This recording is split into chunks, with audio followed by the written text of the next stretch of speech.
Our next speaker is Kenneth R. Miller, Professor Emeritus at Brown University.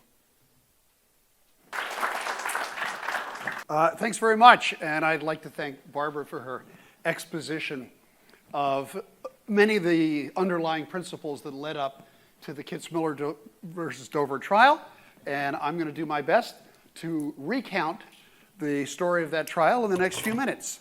So the first question that you all want to know is what caused it? And I want you to know it has a personal cause. It's this guy's fault. His name is Joe Levine, and in 1982 he makes a phone call to one of his former teachers. That would be me. And here I am, an innocent cell biologist sitting in my lab. Joe says, hey, want to write a biology textbook? I actually told him no in very coarse New York City style terms. Joe persisted, and eventually he talked me into it. And that's a very long story. A mere 8 years later, that's how long it took, this book came out. And the interesting thing about it is that for us it was an unexpected success. It was the first book at the time written by two practicing scientists. Therefore, it caught on all around the country. And one of the things that I did not expect is if you have a successful science textbook, because science doesn't stand still, you got to write it again because you have to update it. And if that one's successful too, you got to write it again. And then you got to write it again. And it turns out one of those iterations, the so-called Dragonfly book, which might be familiar to some of the younger people in the room, I don't want to be presumptuous, but it was used all over the country. This ended up on the desk of biology teachers in Dover Area High School in Pennsylvania. And in fact, in 2004, one of those teachers, Jennifer Miller, no relation, sent me this email asking about our textbook. Well, the teachers ultimately selected the textbook. There was a little extra money in the budget. They could refresh the science curriculum. But then, as it turns out, the school board got a hold of the book, and they were very, very much disturbed. Joe and I intentionally wrote a book in which evolution was the focus of that book. So you might think there'd be a chapter on evolution, maybe a section on evolution. No, one of the school board's members said, quite correctly, this book is laced with Darwinism cover to cover. And I'm sure you know how all authors put favorable quotations from reviewers on the back of their book. We had considered putting this on the back of our book. Well, as it turns out, the school board's reaction was you can keep the book, but we want you over the summer to prepare a curriculum on, guess what? Intelligent design. Now, extraordinarily, this was the idea, that the teachers would prepare this. Now, not surprisingly, here's what happened. Today, the teachers in a rural Pennsylvania town became the first in the country required to tell students that evolution is not the only theory. So this was national news, that all of a sudden, teachers were being instructed to do this. In the words of Judge Jones, who would later preside over a trial, here's what this meant in the community. This is like a civil war within the community, there's no question. And there was a civil war in the community, in part instigated by those three science teachers. This is a small town, and this is a small high school. But at the risk of losing their jobs, they refused to teach intelligent design.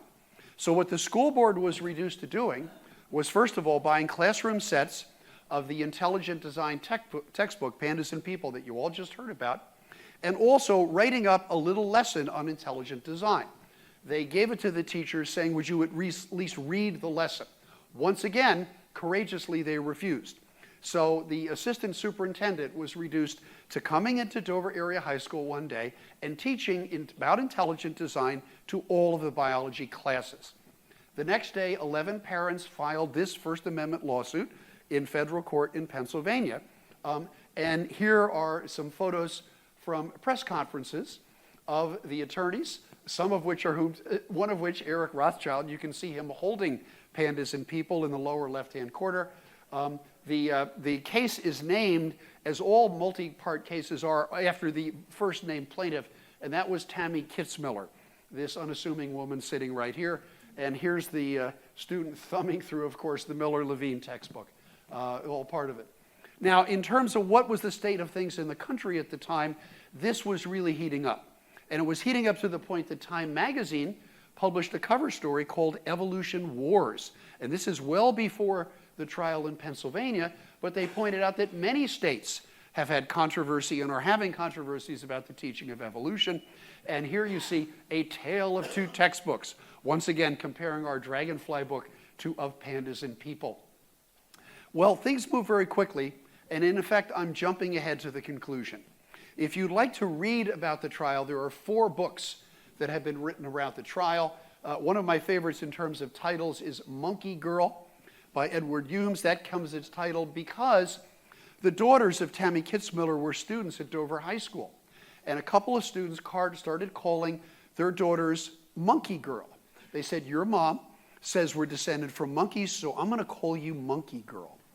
To my mind, the most extraordinary book is this one, The Devil in Dover, written by Lori Liba, who is here today, precisely because Lori was a local writer and reporter, knew people on both sides of the case, was sympathetic to the concerns of the people who backed intelligent design. And if you really want to read one heck of a tale, that's the book. Also, there have been 2 video documentaries about the Kitzmiller trial. Judgment Day, which was produced by Nova. And if you Google Judgment Day, not the one, by the way, with Arnold Schwarzenegger, if you Google Judgment Day, you will find this in YouTube. And the BBC also produced a program called A War on Science about what was happening in the midst of the world's greatest scientific superpower. That's the United States, by the way. Well, the case was taken up by 3 attorneys pro bono. Vic Walczek was an ACLU First Amendment litigator in Pennsylvania, but 2 other private attorneys, Eric Rothschild, who is here, and Steve Harvey, both of whom work for corporate law firms, convinced their firm to take the case on pro bono. What was the outcome of this for their professional careers? They were labeled as super lawyers. And here you see Eric as labeled as Darwin's defender in the magazine Pennsylvania Super Lawyers. I know you all have subscriptions to Pennsylvania Super Lawyers, so you already knew this. What happened on the other side? Well, a group called the Thomas More Legal Foundation flew into town, and they told the Dover School Board, we will defend you at no charge. And that sounded very, very generous, so they took them up on the offer. It turned out no charge didn't turn out to be exactly true, and I'll explain that in a second. Initially, they filed 8 expert witnesses to basically argue the intelligent design side of the case. Now, when you file as an expert witness in a federal court, which I had to do, you not only have to write an expert statement, you have to be deposed by the other side. And when the attorney showed up to depose William Dembski, in Memphis, Tennessee, where he was at the time, an attorney walked in and said, Dr. Dembski has withdrawn from the case. Have a good day, gentlemen. Then what happened is one after another, those expert witnesses withdrew from the case, leaving only 3 people to testify into the school board. And in effect, the people who withdrew were the ones who were the most closely associated with the Discovery Institute. And I've always been suspicious that there was a secret memo said, this is a losing case, get out of Dodge. And that's exactly what they did. To their credit, the other 3, in fact, did show up. The expert witnesses for the plaintiffs, besides myself, included the wonderful people that you see here. You've already heard from Barbara Forrest today. We couldn't get Kevin Padian from Berkeley in the same photo as everybody else, so I had to paste him in. And I'm going to tell you just a tiny bit more about all of these expert witnesses in a moment. Well, what was the trial for intelligent design proponents? For them, it was an opportunity, a great opportunity. And that was their chance in front of a conservative judge to present the science of design. And I have to emphasize that John E. Jones is a lifelong Republican. He was the head of the Pennsylvania Liquor Commission.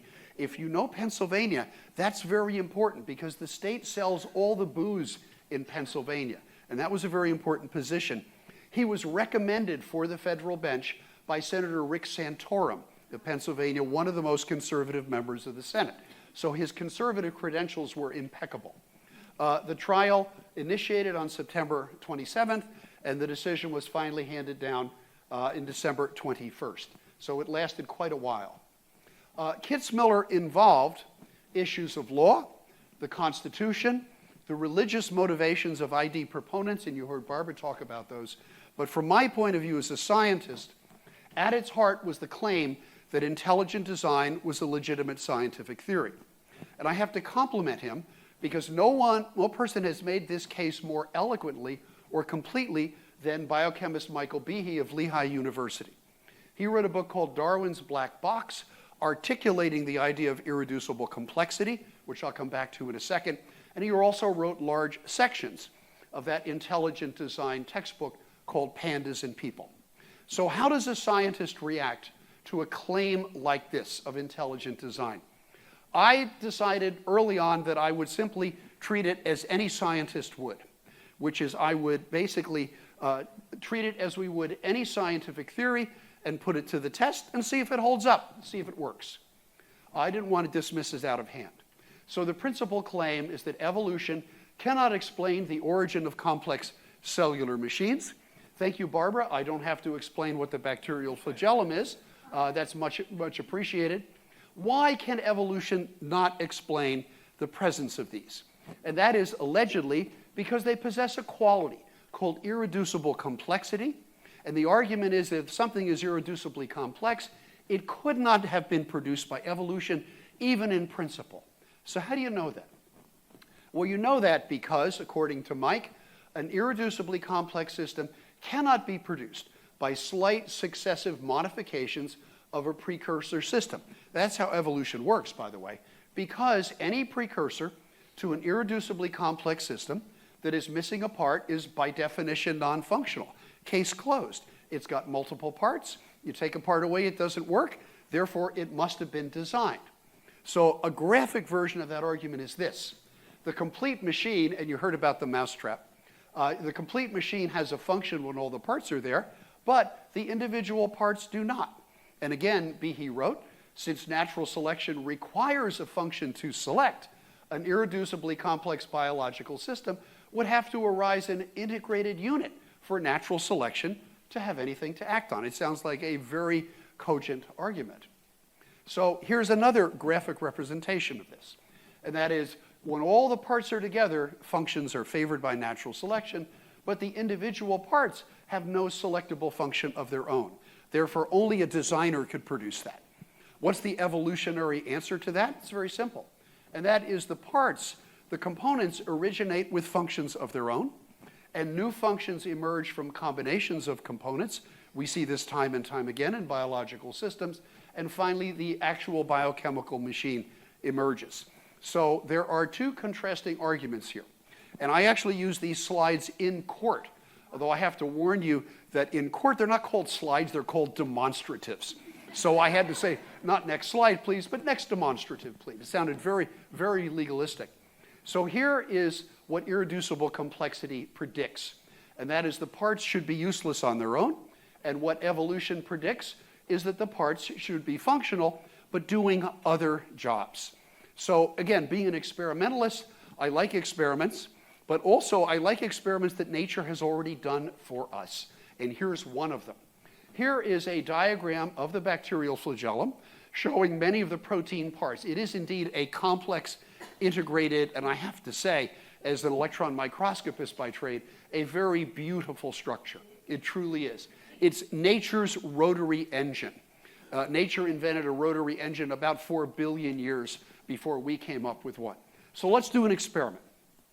Let's take away 40 of those parts. This is the kind of experiment that's very easy to do in PowerPoint. The 40 parts are gone. That leaves behind only 10.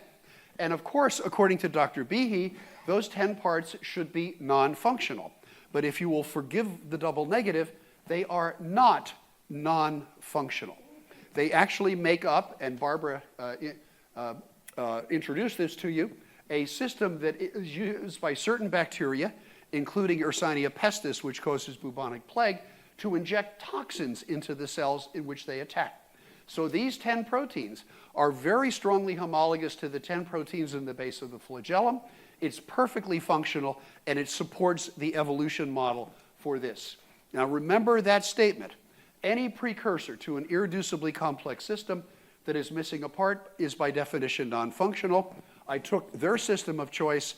I showed that when you take 40 parts away, it is still functional. So the best thing you can say about that statement is simple. It's wrong. But we can go on because there are other systems which are cited, and I'll get to those in a second. Now I, being a a plant cell biologist basically could only come up with this particular homology here. But I had some assistance from Nick Matsky, who is in the audience and probably holds the record for the longest journey to get here today. He came from New Zealand. God bless you. Thank you, Nick. And Nick has made this a point of scholarship, recognizing that this is the heart of the intelligent design argument, and has identified a whole series of component parts, all of which are functional in different contexts, just as evolution would predict. And there is an even updated version of this, which Nick has published, that shows even more homologies. So basically, this case is closed on whether or not this is an irreducibly complex system. But another argument that Behe made in his book, Darwin's Black Box, but also in Pandas, was that the blood clotting system that we vertebrates have has to have been intelligently designed. Now, for me, one image of this blood clotting system brought up very unhappy memories from graduate biochemistry, where we practically had to memorize the thing. It's a series of proteases that cut proteins and produce blood clots. And it's very important to us. You know about a disease called hemophilia, where some of these parts are defective. That's a very serious issue. And here's what Behe says about it. We call this a cascade of proteases. None of these proteins are used for anything except controlling the formation of a clot. Yet in the absence of any components, the blood does not clot, and the system fails. So there's that argument again. Every part has to be there, or the clotting system fails. And again, being an experimentalist, I thought, let's do an experiment. Oops, nature's already done one. So here's my rendition of this clotting system, and it is beautifully complex and very intricate. So let's eliminate one component and see if blood will clot. So first, let's knock out factor 12. Nature's already done that for us. It turns out that whales and dolphins lack factor 12. I can explain why if you're interested, but they lack factor 12 and their blood clots just fine. And you might say, that's just one. Come on, can you do a little more? I said, okay, this time let's eliminate 3 parts, and we're going to take this entire part up here, which is known as the contact phase of the system, and lo and behold, nature's done it again. Pufferfish lack all 3 of these, and they still possess a functional clotting system. So once again, we put the lie to the notion that all the parts have to be pre-assembled. Now, I can't claim any credit for this work. This was done by the work of the late Russell Doolittle at UC San Diego. He published a book on this called The Evolution of Vertebrate Blood Clotting. These proteases were all formed, Russell showed this, from an ancestral protease and from components that we can find today in the sea squid by ordinary genetic mechanisms. And this is an illustration from one of Russell's papers showing how modular parts of these proteases were shuffled and recombined to form each of the clotting factor proteins. And in other words, these parts were already there. They were used for other purposes and they were lying around. And evolution, being the opportunistic process that it is, took advantage of the properties of these proteins. So with respect to blood clotting, and this is another slide I used basically during the trial, that quote, "In the absence of any components, blood does not clot and the system fails," this claim is simply false. And put the X right there with Michael Behe in the audience right in front of the judge. A pathway for the components, he took it pretty well, by the way. Components has been identified. Careful analysis provides strong support for the evolutionary explanation, and there is no scientific support for the idea that any part of the pathway was produced in a single step of special creation or design. So I thought, again, it was important not to dismiss an argument like this out of hand or say, it's religiously motivated, therefore I won't consider it, but just to say, okay, let's treat it like a scientific theory. Let's see where the evidence lies. And this was part of the presentation. Now, I was the lead witness in the trial because we wanted to start with science. And as you'll see, we wanted to end with another scientist. But it concerned more than science. So we needed other expert witnesses. John Haught was a professor of theology, sacred theology at Georgetown University. He testified about the compatibility of evolution and religion, having written a book called God After Darwin, A Theology of Evolution. John's testimony, I think, was profound and important. Brian Alters here from McGill University is an expert in science education. He testified about the harm that undermining evolution as a part of science would do to students' conception of the scientific enterprise. And here we have Rob Pennock, a philosopher who wrote about evidence against the new creationism, pardon me, in a marvelous book called The Tower of Babel. We closed the case, as I mentioned, with another scientist. That's Kevin Padian, the marvelous Kevin Padian, who's a paleontologist at Cal Berkeley. You can see the sort of books that he writes. These are probably not on your nightstand, but they're really good. The Bone Histology of Fossil Tetrapods and Vertebrate Skeletal Histology and Paleohistology. These are barn burners, baby, so you really ought to check them out. But what Kevin was able to do with his expertise was to open up pandas in people and take numerous arguments that were made that the fossils were in the wrong order for evolution. So, for example, the so-called the Tasmanian wolf, sometimes called a marsupial wolf, because it's a marsupial, is not closely related in an evolutionary sense to either dogs or wolves. But pandas argued that the skull of the marsupial wolf is more like the placental wolf than it should be. So therefore, evolution got it wrong. Well, Kevin was able to say, oh, wait a minute. Those are superficial pictures. Let's look at the real criteria that we use to distinguish marsupial mammals from placental mammals. And lo and behold, the Tasmanian wolf was every bit a marsupial. Its skull is profoundly different from both dogs and the North American wolf. And what Kevin was able to do was to demonstrate how an authentic study of the fossil record supports evolution. And this truly impressed the judge. Now, I have to tell you, a former student of mine, a professor at nearby Swarthmore College, attended large parts of the trial, and he was so impressed by this, he did a little bit of, in the 60s, what we would call guerrilla theater. And he passed out little bumper stickers, some of which wound up glued to the doors of the restroom outside the courthouse, so people would see them when they went to the bathroom. And the best of these was, "We have the fossils, we win." I still have one of those framed in my office. God, I love that one. But I have to tell you something, and I put it this way. People thank me for my testimony. I said, I'm proud of what I did, thank you. But if I'd been run over by a truck 2 weeks before the trial began, there were at least 30 other biologists, some of whom were in this room, who could have gone in and done just as good a job as I did. But you know who the essential person of the trial was? And I know she's too modest to say this. It was Barbara Forrest, because her research exposed ID as a religious doctrine masquerading as science. And that was key to the First Amendment case.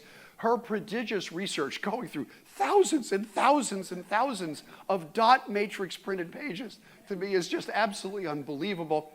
This is a slide I don't think, Barbara, that you showed, but this shows the instances in the early drafts of pandas of the mention of a creator or the mention of intelligent design. And immediately after the Edwards versus Aguilar case, boom, you had the Microsoft Word find and replace, replacing the creator with the designer. Absolutely brilliant piece of work, and absolutely blew the case for the other side away. Now, I have to mention the fact that this was a trial. So also the other side got to bring witnesses. But then, as you know, our attorneys get to cross-examine them. This is a cartoon from the New Yorker showing Eric Rothschild, who is here today, cross-examining Michael Behe on the stand. And I have to tell you, here's the description from the article in the New Yorkers. At the trial, Michael Behe, the leading intellectual of intelligent design, was cross-examined with, and I've never seen these two words put together before, cheerful mercilessness by Eric Rothschild. And this is a remark of Judge Jones. For 6 weeks, the courtroom of Judge Jones was the biology class you wished you could have taken. And any number of people said that about the trial. And I have to give you an example of one of the things that Eric did to be on the stand. He took his book, Darwin Black Box, and one of the arguments made there is that the immune system that we vertebrates have was much too complex to have been produced one piece at a time. As scientists, we'd love to understand this, but the complexity dooms all Darwinian explanations to frustration. Sisyphus himself would pity us. I really like classical references. That was a really nice one. And why is the immune system unevolvable? Because it has multiple parts. You've heard this argument before. In the absence of the machine, the parts never get cut out. It's like expecting a machine that's randomly cutting paper to make a paper doll. And of course, the absence of the message for the antibody itself, part of the immune system, the other components would be pointless. Well, I remember reading that and thinking, wait a minute, I've seen articles in the literature on the evolution of the immune system. Let me dig up some of them. So I assisted our attorneys by bringing up 7 articles that they could cite. I was very proud of myself.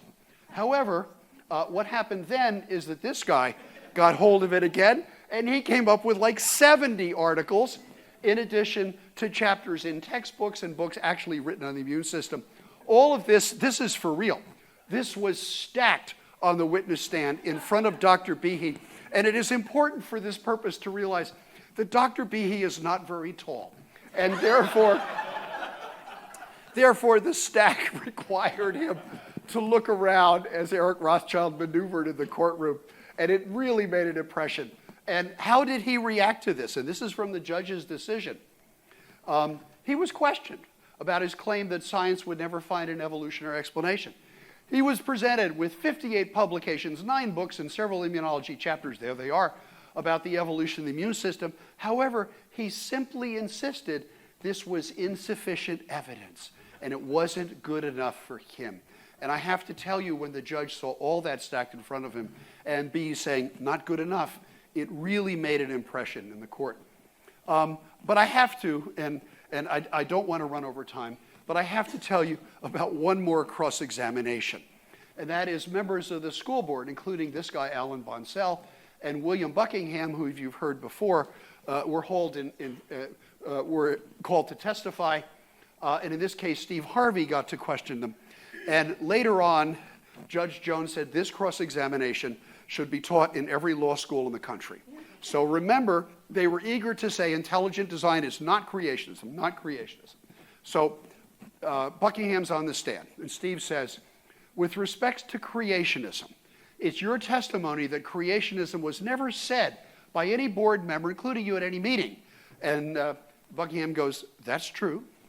And it's your testimony creationism was never said to any reporters. That's true. And it's your testimony you never talked about creationism. None of the board members ever talked about themselves. Yes. Then, of course, what happens is Steve goes to the desk and he starts bringing up newspaper clippings. And here you see Dover School's debating biology. A board member, that's Buckingham, said a book was rejected because it didn't offer creationism. After the meeting, Buckingham said all he wants is a book that offers balance between Christian views of creationism and evolution. So there is the article. And Mr. Buckingham on the stand said 2 things. The reporters are probably Democrats, and all Democrats lie. And the second thing was, I never said any of those things. This is fake news. At this point, Steve basically produced a copy of his subscription to the York Daily Record so he could show that those newspapers were delivered to his home every day. And he asked them the question that any of us would ask. If you were being misquoted, why didn't you call up the reporter? Why didn't you object to that?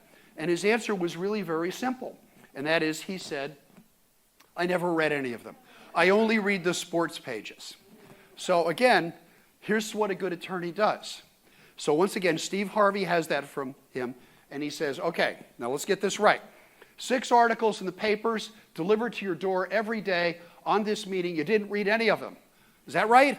That's true. And nobody told you statements were being attributed to you, such as wanting to teach creationism. Nobody told you that. Is that right? He goes, I don't remember any telling me. Now, if you could up the audio just a bit right at this moment. What happens then is, and remember, it's Buckingham who had said the book was laced with Darwinism. He was interviewed by a local news reporter after a board meeting, and Steve then played the audio tape. The book that was presented to me for biology was laced with Darwinism from the beginning to the end. William Buckingham is head of the curriculum committee for the Dover School District. He's also a board member. He strongly believes creationism needs to be taught in the classroom. My opinion that it's okay to teach Darwin, but you have to balance it with something else, such as creationism. Okay, now remember, remember the testimony that Steve Harvey has elicited to this point. And he goes, that was you speaking, wasn't it? And here's his explanation. I was walking away from my car. Here's this lady. There's a cameraman. And I had on my mind all the newspaper articles saying we were talking about creationism. So he managed to elicit perjury from him self-perjury within the space of 5 minutes. I don't know if Buckingham knew what was happening to him, but that's what a really good cross-examination does. Now, I have to tell you a couple of other things as I close. The first thing is there was a school board election during the trial, beginning of November. How did the local people in Dover react to this? Simple. Citizens formed an organization called Dover Cares. That's Tammy Kitzmiller's daughter. She was one of the people agitating for this. They demonstrated, they went door to door. The voters threw the entire school board out. And that's one of the reasons why there was no appeal from the trial, because the only people withstanding to appeal would be the school board, and now the plaintiffs were the school board. So it was extraordinary. So democracy works if you use democracy. On December 21st, Judge Jones issued his decision. That's Tammy on the stand, by the way. And it was, look, intelligent design is simply not science.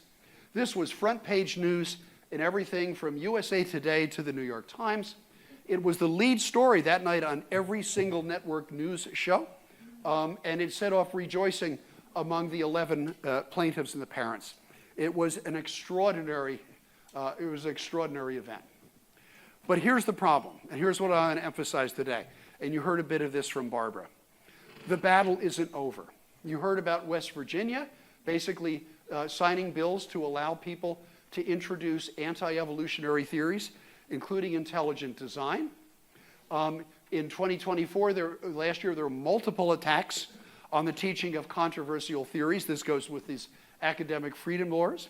I discovered that all the science textbooks that had been selected during a Florida state adoption this year were being held up because the governor's appointee of the Department of Education was pressuring publishers to remove the words climate change from all of their textbooks, earth science, chemistry, and biology as well. And in fact, in Texas, Joe Levine and I wrote a special textbook for Texas. It was adopted by almost all the school districts there. We're very happy for that. Thank you very much, Texas. I love Texas. But several school boards have blocked access to 13 student chapters in science books, and these chapters concern evolution, they concern climate change, and they concern immunology. And you might wonder, why would they want to block access to immunology? Answer, vaccines. And that's an extraordinary thing. So this is a struggle that continues. Now, I want to close by telling you a secret. This was a serious case. These were serious issues. We were dead serious. We worked hard. We won the case. Here's a snapshot of part of the legal team here. Here's a snapshot of many of the plaintiffs. But here's the secret I want to tell you. We had a blast doing this. This was fun. And in 5-year intervals since then, we have had regular reunions and parties.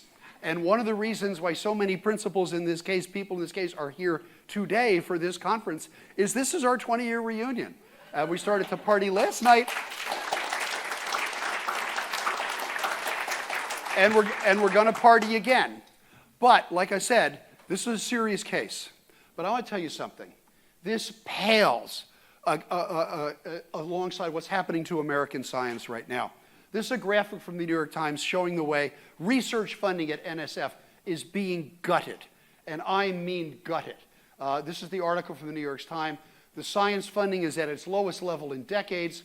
It's terminated hundreds of active research awards.